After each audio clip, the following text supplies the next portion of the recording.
তোমরা আমার আগের ভিডিওতে দেখেছো আমি ঠাকুমা বাড়ি এসেছি দোকান উদ্বোধনের পুজোতে। তাই দেখো এখন যজ্ঞ চলছে, পুজো প্রায় শেষের মুহূর্তে। আর এদিকে আমি যেহেতু মিনি ব্লগ করবো সেই জন্য তোমাদেরকে দোকানটা দেখাচ্ছি। দোকানটা এই যে দোকান। আর এখানে যেহেতু যজ্ঞ হচ্ছিল তাই ঠাকুমা দাদু এখন দোকানটা গোছাচ্ছে, সব কিছু এলোমেলো হয়ে রয়েছিল। আর আমি এদিকে হাই করতে বলছি বলে ঠাকুমা লজ্জা হচ্ছে, দাদু হাসছে, কারণ কখনোই এর আগে ক্যামেরার সামনে আসেনি, তো তাই লজ্জা পেয়েছে।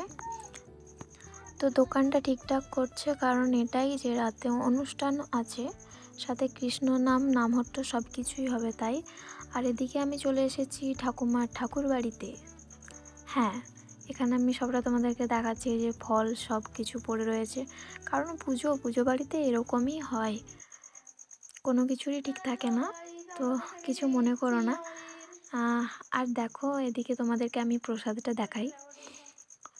প্রসাদ একদম রেডি, এবার শুধু বিতরণের পালা, একে একে সবাইকে দিতে হবে।